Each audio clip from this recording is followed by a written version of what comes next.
Imagine you are walking through the marble halls of the United States Capitol in Washington, D.C., the most powerful legislative building on the face of this earth, and somewhere in those corridors, a senator is quietly reading a bill that could change the lives of 330 million Americans. And right behind that senator, standing still, alert, and invisible to most eyes, is a person whose entire job is to make sure that senator walks out of that building alive. Now ask yourself, who is that person? Who gave them that authority? And why does the protection of a congressman work so differently from the protection of a president? Because most people assume that every powerful person in the American government walks around surrounded by Secret Service agents in black suits and earpieces. But that assumption is completely wrong, and understanding the truth reveals one of the most fascinating, layered, and honestly underappreciated systems of security in the entire world. So let us begin at the very foundation,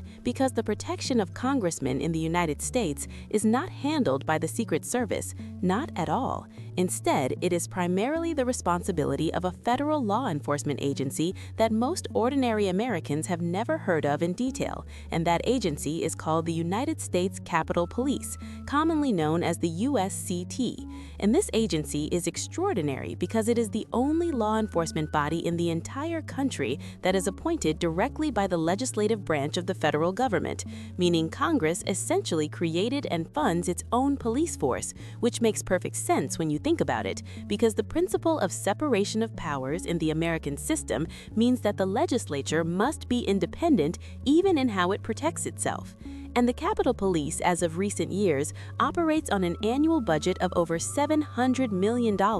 employing more than 2,100 officers and civilian staff who are trained at the Capitol Police Training Academy in Cheltenham, Maryland, and also at the Federal Law Enforcement Training Center in Georgia, giving these officers a level of professionalism and preparation that rivals any law enforcement agency in the nation. But here is where it gets genuinely interesting, because not every single congressman receives the same level of protection, and this distinction is critical to understand, because at the very top tier, congressional leaders such as the Speaker of the House, the Senate Majority Leader, the Senate Minority Leader, the House Majority Leader, the House Minority Leader, and the House and Senate whips, these individuals receive full-time, around-the-clock personal protection details from the Capitol Police, meaning armed officers follow them not just inside the Capitol building, but anywhere they go, at public events, at their homes, on the road, because these leaders are not just lawmakers, they are third and fourth in the line of presidential succession,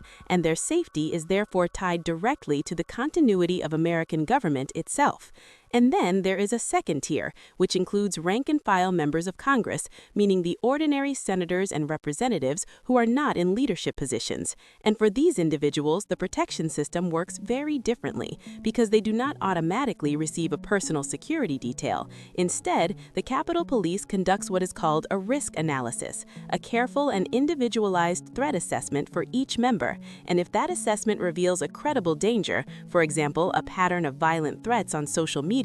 a specific plot discovered by intelligence agencies, or a sudden spike in harassment, then additional protection can be assigned to that member. A real-world example of this happened in 2019, when then-Speaker Nancy Pelosi requested that the Capitol Police assess death threats made against Representative Ilhan Omar, and a protective plan was put in place accordingly, showing that the system is not rigid but responsive. Now, beyond the Capitol Police themselves, there is another layer of authority and oversight that governs all of this, and it is called the Capitol Police Board, which consists of 3 people: the Sergeant-at-Arms of the House of Representatives, the Sergeant-at-Arms and Doorkeeper of the Senate, and the Architect of the Capitol. And the Sergeant-at-Arms is itself a deeply powerful and ancient office, because the Sergeant-at-Arms of the House is the chief law enforcement and protocol officer of the entire House of Representatives, responsible for maintaining order on the House floor, reviewing security for all members, coordinating with intelligence agencies, and assessing threats against the Capitol complex. The Senate has its own equivalent, and these offices have existed since the very first Congress in 1789, making them among the oldest law enforcement institutions in American history, a fact that speaks to how seriously the founding generation took the protection of their legislators. And it is worth pausing here to understand why this matters so deeply, because democracy is not just an idea, it is a living system that depends on the physical safety of the people elected to run it, and history has shown us what happens when that safety is compromised. Think about March 1, 1954, when 4 Puerto Rican nationalists opened fire from the gallery of the House chamber, injuring 5 representatives, or July 1998, when a gunman forced his way into the Capitol and murdered 2 Capitol police officers, Jacob Chestnut and John Gibson, heroes who gave their lives to protect the institution, or most recently and most dramatically, January 6, 2021, when a violent mob stormed the Capitol itself, sending lawmakers running for their lives and exposing the frightening reality that even the most protected legislature in the world can be vulnerable to domestic political violence. And in the aftermath of that day, Congress increased the Capitol Police budget significantly and implemented dozens of new security recommendations. But perhaps the most revealing moment in recent congressional security history came in June 2017 during a morning baseball practice in Alexandria, Virginia, when a gunman opened fire on a group of Republican congressmen. And the only reason that attack did not become a mass casualty tragedy was because Representative Steve Scalise, who was the House Majority Whip at the time, happened to be present at practice that day, and because he was in a leadership position, his personal Capitol Police protection detail was with him, and those officers engaged the shooter and ended the attack,